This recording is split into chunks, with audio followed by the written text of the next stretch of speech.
Hello everyone, and welcome to this deep dive into the cults of Silent Hill F. Let me just start by thanking everyone who watched and enjoyed my recent video on Hinako's pain. As of writing, that video garnered around 2,000 views. That video was not without some backlash, however, as the subtitle, A Men's Guide, had some men saying they don't need a guide and calling it virtue signaling. And to them, I have this to say.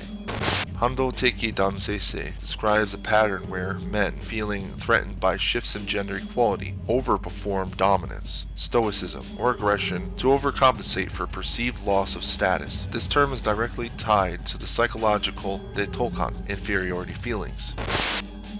Throughout my life, I've been one to investigate and seek out that which is hidden from sight, and the Silent Hill franchise has always been regarded the one title shrouded in just the right amount of mystery and puzzles that I craved. By far, my favorite YouTube channels and screen time anywhere has been with people like Reinstall Paul and Max Durat, as well as Twin Perfect. These channels have been an integral part of Silent Hill fan theories and discourse. Reinstall Paul and Max Durat have done a phenomenal job in unpacking the undercurrent of the occult and symbolism of the original titles, while Twin Perfect, albeit deemed imperfect in fan circles, were instrumental in keeping Silent Hill's overall overcurrent narrative clear. So it comes as no surprise that among the interpretive communities of Silent Hill fandom, Silent Hill F has generated the same mixture of metaphysical curiosity and interpretive fervor that once surrounded original titles in the franchise. Speaking of Silent Hill video essays, I have to stop and give a huge shout out to the Red Gate and his work, Silent Hill F, a cultural deep dive. If you liked my video on Hinako's pain, goodness, everyone here should be checking out that video. As for this video, it will be an attempt at committing to the theory and lore breakdown of Silent Hill's most occult themes. I've noticed the majority of content so far has been devoted to sharing about Shimizu Hinako's familial and societal trials and tribulations. Now in this video, I will flip this entire discourse on its head and reveal why everyone, every soul in Silent Hill F are puppets on strings, and the strings themselves are the strictures of cults that have had real estate in Ebisugaoka for quite some time. Let me explain.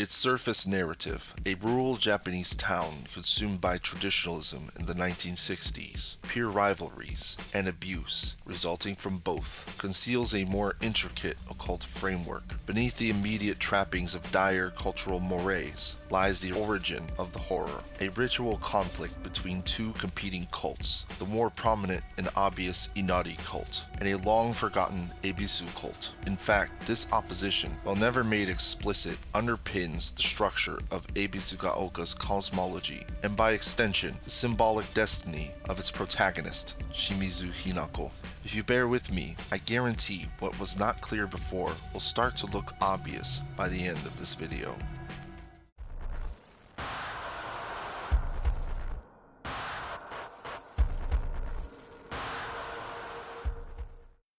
Thus far, we've all discussed Hinako's experience to exhaustion. Now it's time to kindly ignore her personal skew of events, as I'm going to lead this discussion by making a bold claim here. She is not a reliable witness. Here's why. Throughout the game, Hinako's projection of reality across the town, the dark shrine, and the school reveals her crutch to lean deeply into dissociation. This has been made clear to us several times. She also suffers from aberrant salience bias. Oh, and right now, I'm warning you, if you don't like school, this probably isn't the right video for you. Anyway, In psychological terms, aberrant salience bias means the sufferer overvalues personal or emotionally charged experiences while underweighting other, equally relevant stimuli. Critically, Hinako fails to register the broader social and ritual structures of Ebisu-ga-oka, structures that are explicitly visible in letters, rituals, and historical artifacts scattered throughout the fog world and the dark shrine. This forms the foundation of my analysis. None of these observations are stated outright in the game, but when we analyze her environment holistically and apply Occam's razor or the law of parsimony, everything comes into focus. As the name suggests, we shave off the unnecessary or unlikely explanations and assumptions in favor of solutions that require the least amount of elaboration. Here, we see the simplest conclusion is that the town's ritual and cultic objects exist independently of Hinako's mind. Think about it. That's a lot of set dressing for just one delusional young woman to at least have these figures in her mind at this rate of detail in the first place. They would have to be present in her surroundings and upbringing, since they are in fact real and verifiable customs, beliefs, and objects of worship in Japan. From this standpoint, what we all can agree on is that despite the declining infrastructure, the presence of well-maintained hokora, where every lantern is lit, and shinji, which are ritual observances, show to be observed by decorated figurines and devotional items strewn around town. And a focus on miko, which are shrine maidens, reveals that the town's families do not merely practice Shinto, it is the very framework of the entire town. Hinako even makes it a point to emphasize which practices, customs, and superstitions are unique to the town. One custom I think many overlook is mentioned in Hinako's journal entry about Inari-sama. It is the practice of offering abura age tofu pierced through with an old needle. This particular practice implies one of the pivotal assertions that I'm making in this video. I will address this later, but another notable practice that I want to flat out say Hinako misunderstands is the practice of kisha, and for some reason is pronounced kishu in various materials regarding Silent Hill F. Well, kisha is the Buddhist custom of willingly giving alms or donated goods. One thing I've learned while living in Japan is that this is not a practice attributed to Inari devotion. What Hinako describes here is factually known as furui dogu no kuyo in Japan, literally meaning memorial services for old tools. They may be brushes, chisels, knives, instruments, or the like. They are respectfully offered and ritually purified, so they do not become tsukumogami or possessed objects. One of the deities, however, to whom we do see this practice in Japanese Shinto and folk beliefs is Ebisu. And another important clue suggesting this practice should be attributed to Ebisu is the fact that the first major land feature we must navigate is the Ebisu-gawa, or Ebisu River. Remember, nature is everything in Shinto, and this natural land feature is heavily populated and transformed by the townsfolk. Furui dogu no kuyo are observed associated with rivers, wells, and water sources, because water is a purifying liminal boundary in Japanese ritual culture and corresponds to the logic of releasing the spiritual residue of used tools. We should also note that this river is flanked by several well-kept honosho. These are locations where fox statues, small tori, which are gates, charms, and lanterns, are kept. One has to wonder why they flank Ebisu-gawa, the river associated with Ebisu. And yeah, I'm saying they're there for devotional dominance. This is known as Jinja Golshi, the instance where dominant kami subsumes smaller cults. This is our first clue that something is misaligned here. Ebisu-gawa is unambiguously named after the kami Ebisu and not Inari. These two deities are both distinct and exclusive of one another. Yet, in Ebisu-gaoka, the townsfolk developed over the river and maintained Inari Honosho, not Ebisu Honosho. Just as important is the state of the other devotional objects that players, as Hinako, do not interact with nearly as much until at least one playthrough of the game. And there's a reason for this. The majority of these neglected objects are Jizo-do, the Buddhist counterpart to Hokora. Jizo is a powerful bodhisattva in Buddhism. He is a guide in the afterlife, especially for children. His role also extends to being a guardian of travelers in general, but his spiritual jurisdiction extends to those who descend into the lower realms of Shi-akushu, the four woeful realms. Finally, items like Kigan Ema, placards bearing illustrations in order to grant wishes, function as ritual tools rather than mere decoration. They function as a rite of passage for Hinako as she makes her way through the dark shrine, and making offerings at Hokora yields kudoku, or merit, reflecting the real Shinto logic of spiritual reciprocity right there, constructed in the game's Ludo narrative. Through these mechanics, the game emphasizes that Ebisugaoka operates on cultic currency, which the game renders as faith.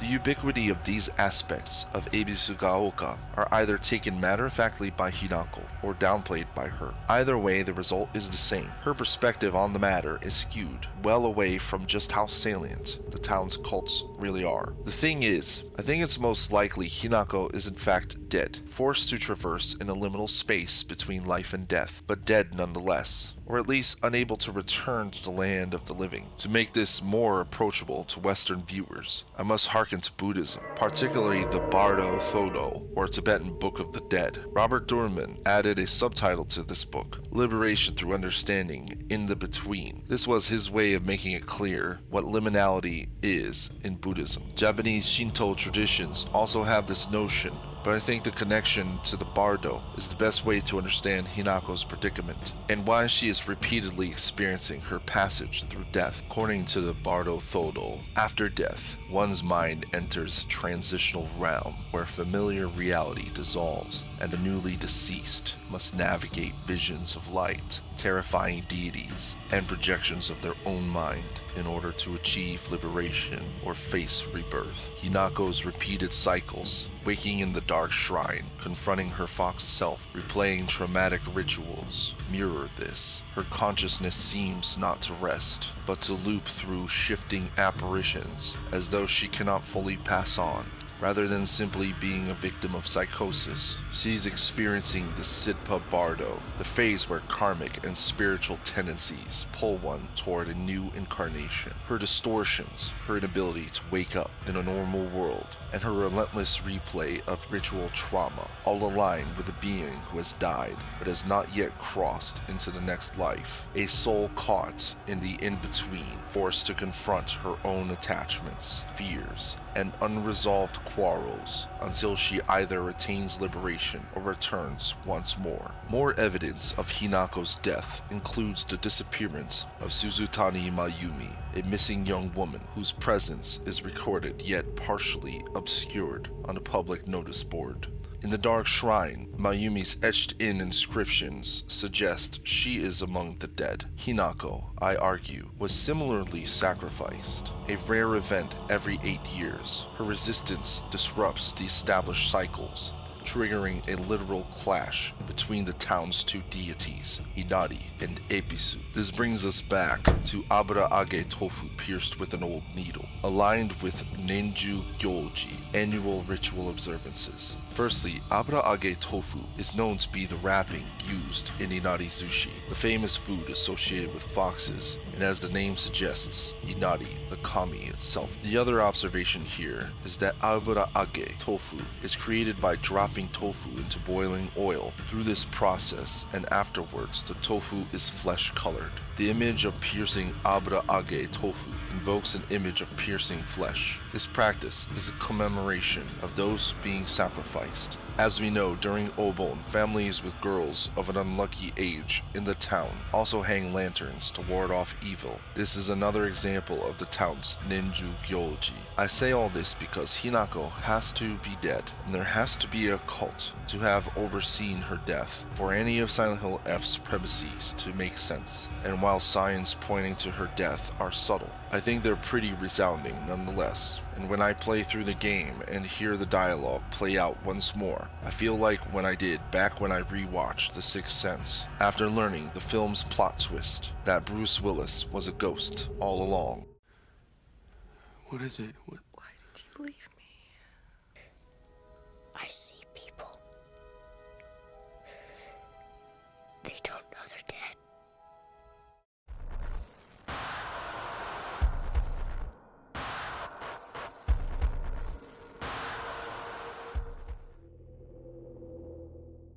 When we step back from Hinako's experience and turn our focus away from the social narratives spun for us as standard drama, we can see a broader social dynamic. The youths of Ebisugaoka seem as though they're typical teenagers, doing typical teenage things, but their relationships are anything but typical.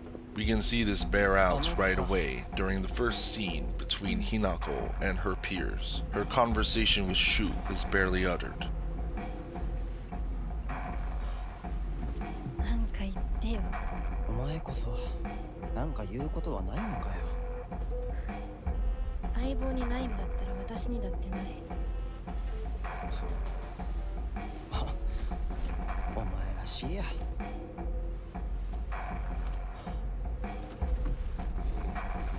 受け身な生き方なんてお前らしくないぜ。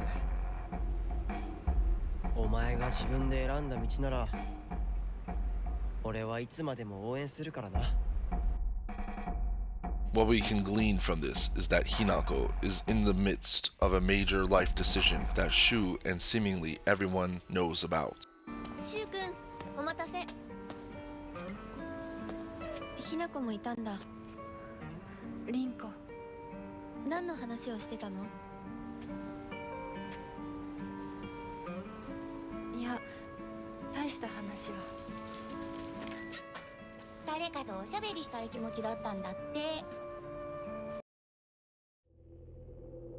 This conversation is contextual and wouldn't be uttered for any other reason. When Rinko shows up, it's plain to see how brazenly she shows her jealousy. But another subtle interaction is when Sakuko appears from behind a corner with her bicycle. She doesn't even try to hide the fact that she was eavesdropping. There are no secrets in Ebisugaoka. What's more, the duo speak to Hinako in sarcastic faux reverence. Both girls curtsy to Hinako in a knowing jab.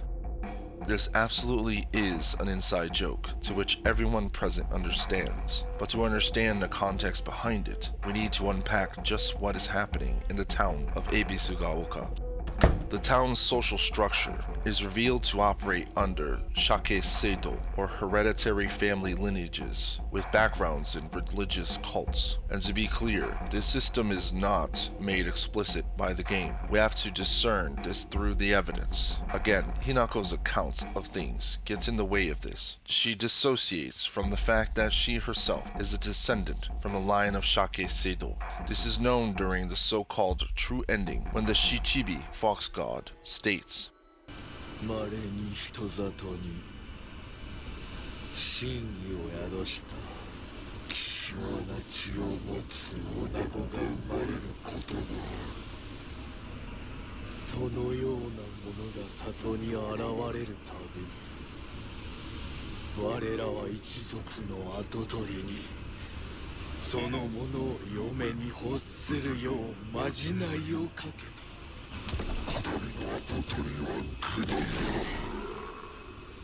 Right here we see Hinako is such an extraordinary girl blessed with divine power. In this context of Japanese occult, this is only possible through inheriting a certain blood type. Blood type is actually a prevalent social construct in Japan. Ketsueki gata uranai, or blood type fortune telling, began as a modern superstition during the 1920s. It made a major comeback in post-war Showa Japan in the 1950s. Among other mysteries, occult practices, and traditions, blood type enters the mix because it's well at home here in Ebisugaoka. Inaka, or countryside towns, lend themselves to these folk beliefs and gullibilities. Somewhat ironically, I say this because such locations make a virtue of rejecting new concepts. But that is unless these concepts somehow mesh with the already superstition-laden town network. Such superstitions play on the baser nature of in-group thinking people, because they help to further categorize those who are of the in-group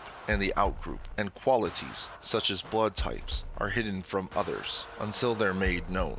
This perfectly lends itself to this quality of feeling special or particularly clever for presuming to know a secret, a quality often seen in regressive populations. Clear examples would be cult communities and among conspiracy theorists. Under Ebisugaoka's Shake Seido, surnames are not mere labels, but living job descriptions. They tell you which shrine house a family belongs to, what rites they perform, and how their children are positioned in the town's ritual economy. Silent Hill F stages this plainly. Families split into two ritual axes, Ebisu, or Tsukumogami, and Inari, and the town's social life is guided by this bifurcation. Inari-aligned households are betrayed by names that involve nobility, agriculture, or foxes directly. Ebisu-aligned households are known for names that allude to water sources. That structural opposition is the clearest lens through which the game places its youths in a cult town rather than treating their behavior as merely private adolescent drama. From this standpoint, I've analyzed each cast member's names and deduced where they are positioned in this fray. Shimizu Hinako is presented by name and through the events of the game as belonging to the Ebisu lineage. Shimizu literally means deep water, shows that her lineage is that of old Ebisu devotees.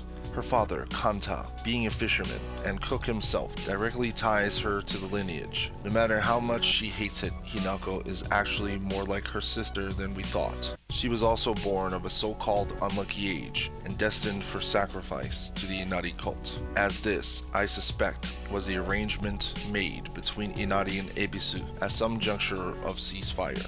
This is called Seiryaku Keikon, a status-based arranged marriage for political or ritual purposes. Hinako's given name, which means little doll or Hina child, ties her to doll imagery and household offerings. The game repeatedly stages Hinako in ritualized positions opposite other key figures, and those staged oppositions function as more than mere metaphor. They are the visible markings of a hereditary role. Her social isolation, the way classmates look at her, and the repeated object motifs clustered around her body make it plain that Hinako has been at the epicenter of social manipulation. A major clue that she is one to be sacrificed is the paternal Kokeshi doll surrounded by hundreds of smaller dolls. Throughout the game, dolls, including Kokeshi, are all standing upright, almost without exception.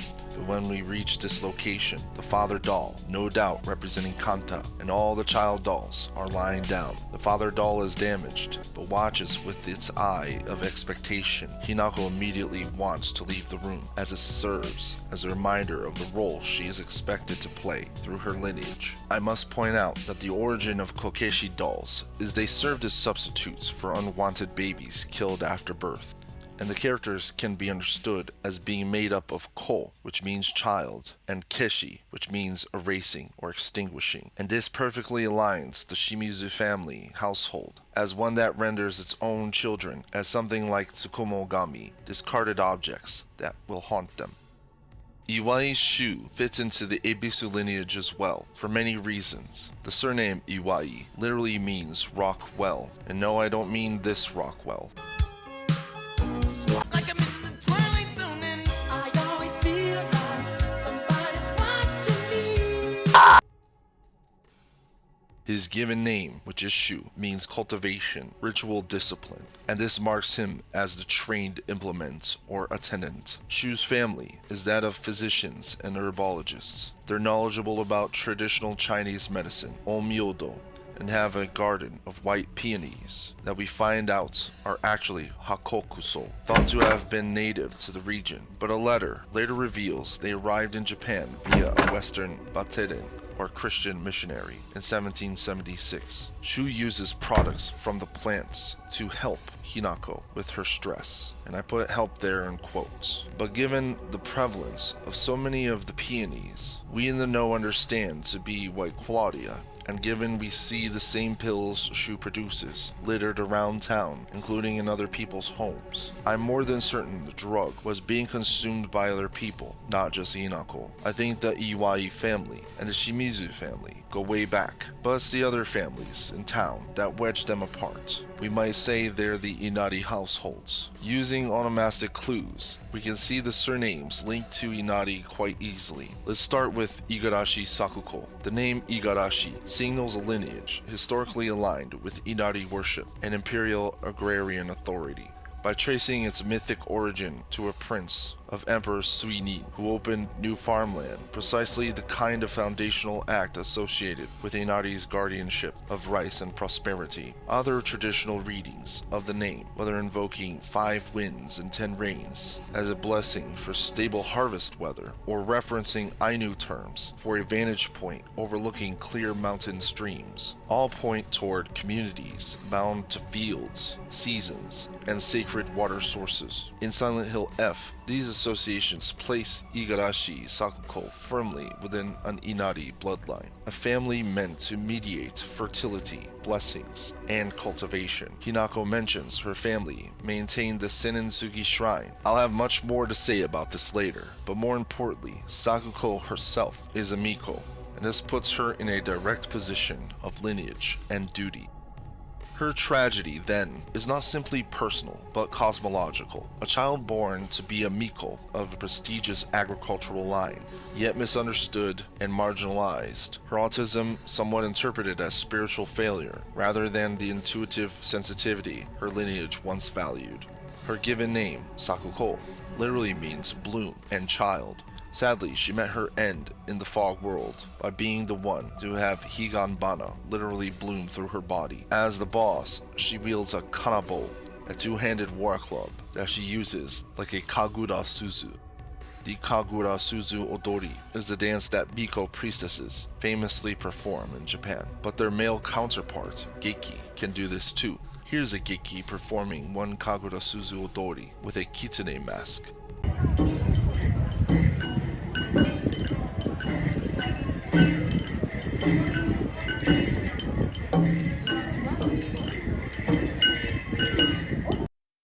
And here is a clip of a Miko performing Kagura Suzu Odori.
Sakuko is released from her unfortunate incarnation by the Fox Mask himself, but we find out later that banishment leads to her being trapped in the Dark Shrine to be used as a rite of sacrifice by Hinako. This takes us to Nishida Rinko. Her surname, which means West Rice Field, puts her in an Inari lineage because Inari oversees agriculture, fertility, domestic protection, needlework, textiles, fox spirit mediation, and rites of sustenance and prosperity. As Rinko's given name means the terms cold and dignified, coupled with child, her name suggests her parents intended for her to be dignified and to lead others. Actually, Rinko does wind up being class leader, and she is also a Kanushi, or Shinto priest, during her boss fight. She orders so-called puppets about to attack Hinako, and she uses a flaming onusa like a whip in the way of a slave driver. This incarnation is a certain projection of her inner being. Though she burns to ash in this bout, she is serving a ritual purpose for the sake of Inari,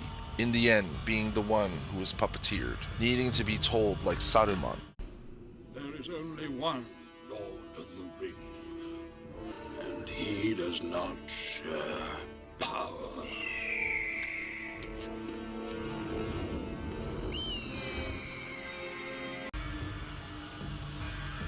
Tsuneki Kotoyuki, the most obvious legatee of the Inari cult lineage. In fact, it's the most documented and demonstrated in the game.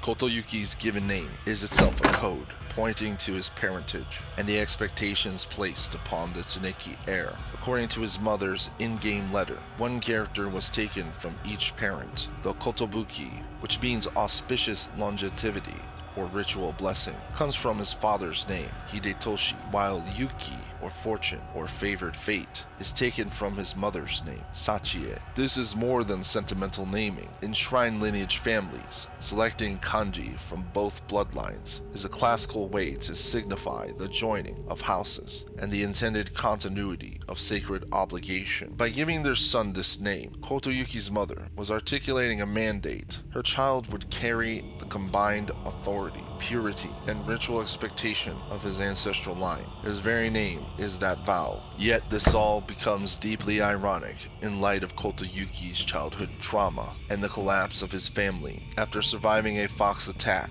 an incident the local doctor compares to folkloric kitsunetsuki, which means fox possession. Kotoyuki's personality shifts toward strict discipline and refinement, a pattern associated in Japanese rural folklore with spirit influence or premature ritual maturity. Meanwhile, the rest of the Tsuneki household dies under mysterious circumstances, documented in the medical record and autopsy notes. Sudden organ failure, wasting, and tissue degradation with no pathogen detected. These symptoms align closely with chronic exposure to arsenic and sulfur-rich hot springs, the very waters that Ebisugaoka's dragon myth frames as the venom or breath of an underground deity. The Tsuneki estate's proximity to the sealed ritual grounds beneath which these toxic springs lie makes the family's deaths likely due to environmental poisoning. Seen through this lens, Kotoyuki's departure from the village to be raised as an heir was actually his graduation into the Dark Shrine. Through the time of being a boy and when we next see him, he's with the cult's initiates, who have all disappeared from town, and the Shichibi himself. This is why Kotoyuki speaks in such a familiar way about him. This is not common practice in Japan, unless one truly is familiar. Removed from a dying household whose supposed divine blessing turned to ruin, he is instead funneled into the shadowed obligations of the Dark Shrine, inheriting a spiritually entangled lineage. As for Hinako's sister, Kinuta Junko, we find she has been inducted into the Inari cult. She is a foreshadow into Hinako's fate.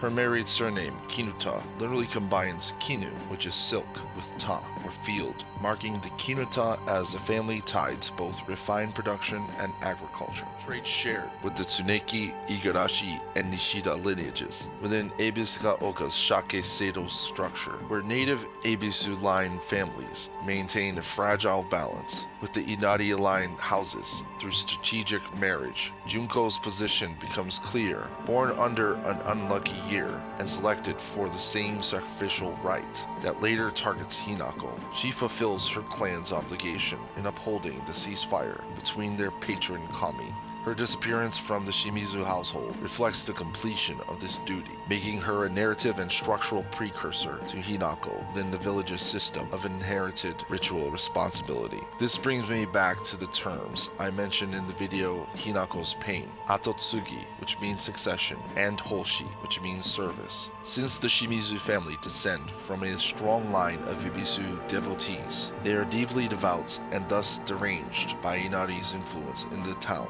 Their deaths came about not by Hinako's malice, but by Inari's. This is how we make sense of Hinako's reaction when the Shiromuku/fog monster version of herself kills them. The reason her parents are bewitched by the Shiromuku version of Hinako is because they are bewitched by Inari's Kitsune no Bakashi, and how he's able to do this is precisely by warping their sense of Hoshi, which again means service. These details tell us how Shake Seido operates in the town of Ebisugaoka. Each family has a lineage including Hinako's own house, or Shimizu-ke, Sakuko's Igarashi-ke, Shu's Iwai-ke, Junko's assumed Kinuta-ke, and so on. All reflect roles inscribed into the town's cultist hierarchy. Within these households, duties such as Shinji corresponds to Shinto's sacral pillars, Harai, which is purification, Kamitsuge, which is spirit mediation, and Hoshi, which is ritual officiation.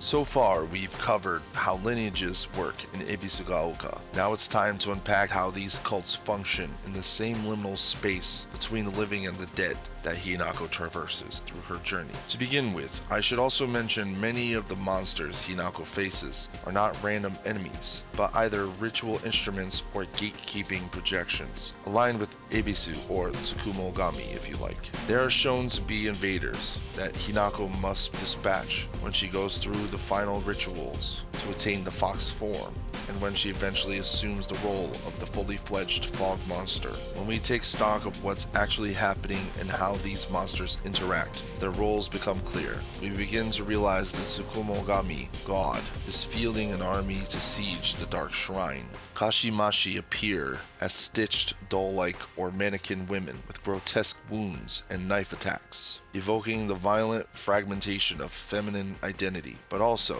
the literal objectification of women. Aya Kakashi, on the other hand, masquerade as scarecrows in tattered clothes, wearing no men or no masks, animating maliciously with sickles. This is the Tsukumogami showing Hinako the enemies in her midst. They're not simply projections of the Yus who gossip and cruelly plot her downfall. They're being guided in this way by Inari.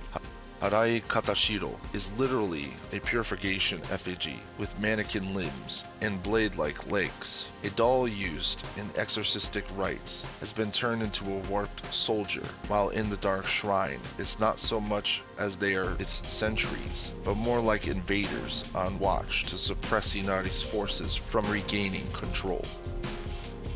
Oi Omoi is composed of intertwined Hina dolls carrying, quote, heavy emotion or memory, as their name means heavy. They're a huddled mass like a burdened chorus of childhood spirits pressed together. They serve a similar purpose as the Aya Kakashi. They are enlisted by the Tsukumogami to remind her of her oppressive childhood and to stop her from wedding Inari's heir.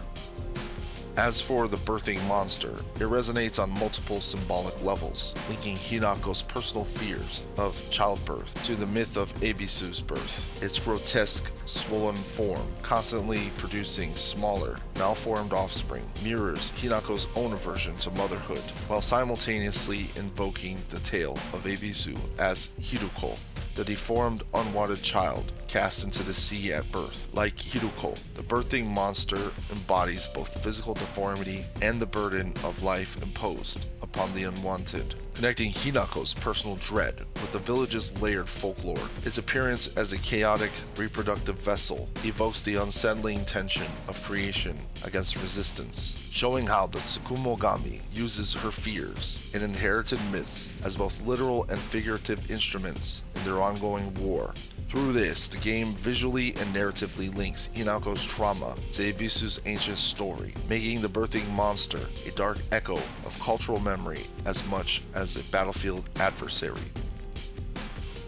Even Kamugara, bound in chains, faceless, blind, moves like a tortured puppet, evoking the idea of a once living being enslaved by ritual, perhaps sacrificed and repurposed by Tsukumogami forces. Together, their motifs of binding, deformation, and reproduction strongly indicate not a random haunting, but a sustained war between cults. The Tsukumogami systematically manipulating and animating corrupted vessels to besiege the Dark Shrine, while trying to stop Hinako from completing Inari's rites in an effort to regain lost ground. The pattern I found emerging across Ebisugaoka memos are telling about the dialectical clash of these kami titans, each kami expressing itself through its own modus operandus. The Senensugi Shrine Flyer reveals the core mechanism by which Inari wages war: fear, rumor, and social pressure. It's warning that all land is Inari-sama land, and that digging a well risks unleashing a poisonous water dragon functions less as tradition and more as ideological control. The Jichinsai, a ceremony to purify the earth, or wells in this case, is framed as obligatory, not because the people seek harmony with the earth, but because Inari demands obedience through the threat of catastrophe that he's suppressing. This weaponization of communal anxiety is how we arrive at in-group coercion. Meanwhile, the water dragon, an emanation of Ebisu's power, is portrayed as something only Inari can restrain because he's actually suppressing Ebisu's power. Thus, the flyer is not simply ritual instruction, but evidence of a god using society itself to suppress his rival. This duality is something like God versus God, becoming God versus man, and dialectically becoming tool versus man. That is, Tsukumogami versus the people who are bewitched by the Kitsune no Bakashi.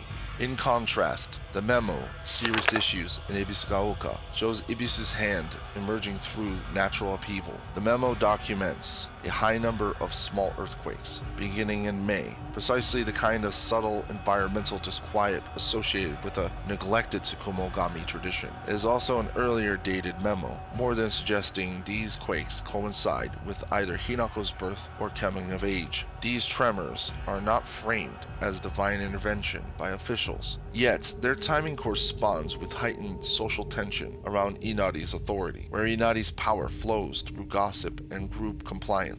Ebisu's arises through the land, rebelling under misalignment. Earthquakes, shifting soil, and threat of a larger rupture are the counterattacks of a deity whose weapons are the forgotten, the buried, and the structurally overlooked.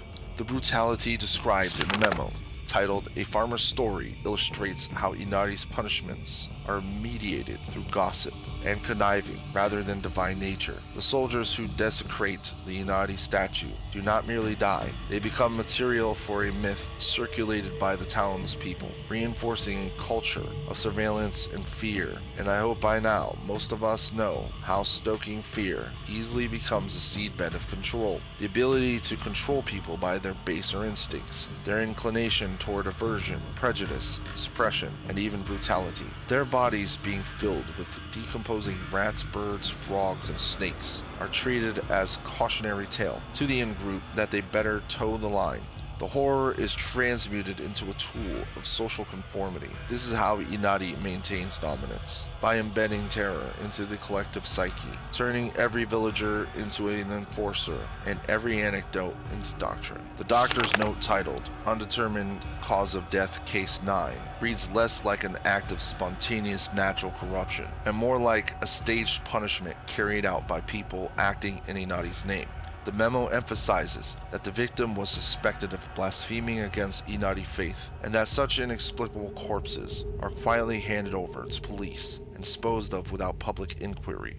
The very procedures that allow ritualized violence to be normalized and hidden. The calvarium split open from the inside and packed with insect eggs, while described as natural in the file, also fits the logic of theatrical mutilation, a grotesque tableau meant to terrorize, to mark transgressors, and to be told about a warning lore. In the context of the other memos, the farmer's story's cautionary spectacle, and the Senensugi flyer's insistence on obedience, Case 9 functions as an example of how Inari's power operates through people, policing symbolic corpse making, and the manufacture of fear that circles the village as communal doctrine. Hinako's documents and recollections of Senensugi Shrine provide the historical hinge on which the entire divine conflict turns. The original Senensugi Shrine centered on a 1,000-year cedar, Ebisu's divine vessel, until it was struck by lightning and burned to ash. This moment is the rupture that allowed Inari to seize control. This was Inari's strike severing Ebisu's connection to the town. With the cedar destroyed, the people redirected devotion to the quote, next oldest thing, a moss-covered Inari statue. This was an unseen coup, a forced transition from a faith centered on the dignity of old tools and natural spirits, tied to the earth's soil and bodies of water, to a faith built on political hierarchy, social obedience, and fox-mediated cunning. The same recollections note that the Tsukumogami faith once gave sacred value to old tools and forgotten objects, a theology of memory, patience, and endurance. When this faith fused with Inari worship, it was not a peaceful blending, but a forced compromise, shaped by the destruction of the cedar. The mural before the ritual, where Hinako loses her arm, depicts humanoid foxes thrashing at women during a thunderstorm. One large white fox is flanked by two red ones. The one on the left severs a woman's arm, while the one on the right flays a woman's face. I am certain the mural is depicting the same storm that struck the Senensugi cedar tree. This mural is one of triumph over Ebisu's subjects. Within this landscape, Hinako herself becomes Ebisu's last avenue of influence, the living embodiment of a Tsukumogami-aligned lineage, trying to reclaim a foothold in Ebisugaoka. The bullying, ostracism, and cruelty she faces have all been the social weapons of Inari's regime, turned against a girl who carries the symbolic residue of a faith the town has tried to destroy, and in the end, she winds up being the sacrifice, the one who must wed Kotoyuki. And once she crossed into the threshold between the living and the dead, the Tsukumogami wanted to prevent her from going through with the marriage by any means necessary. Her entanglement with the pain of society and life, and the armies of detractors in the liminality of death, all have played a role leading to the moment she approaches the altar for her wedding. In this war, Hinako is not merely a victim, but the medium where natural upheaval and social violence collide, the final battle in a conflict the townspeople do not understand, but enact every day.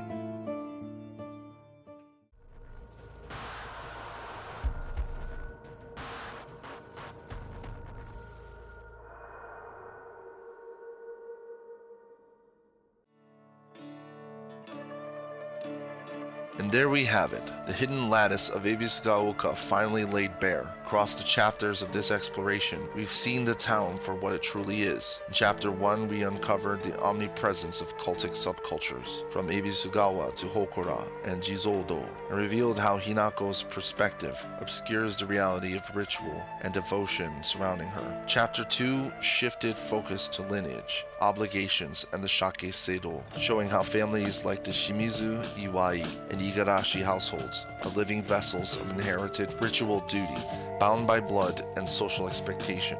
Finally, in Chapter 3, we saw these tensions erupt as Inari and Ebisu vie for dominance through fear, ritual, and social manipulation, with Hinako herself becoming the medium for their perpetual conflict. Silent Hill F is more than adolescent drama or atmospheric horror. It is a meditation on liminality, social control, and the unseen forces that shape our lives. As we step back, it's worth pausing to reflect. How often do we fail to see the invisible strings that guide our own societies, our own communities, and even our own personal choices?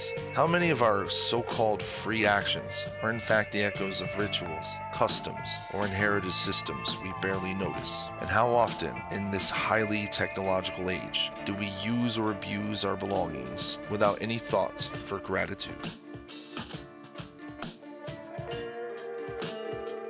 Thank you for joining me on this deep dive into Ebisugaoka's occult heart. I hope it has given you both insight and pause for thought, and perhaps a renewed curiosity about the interplay between culture, belief, and narrative. If you enjoyed this video, please leave a like, share your thoughts in the comments, and don't forget to subscribe so you won't miss my next deep dive into hidden layers of Silent Hill and beyond.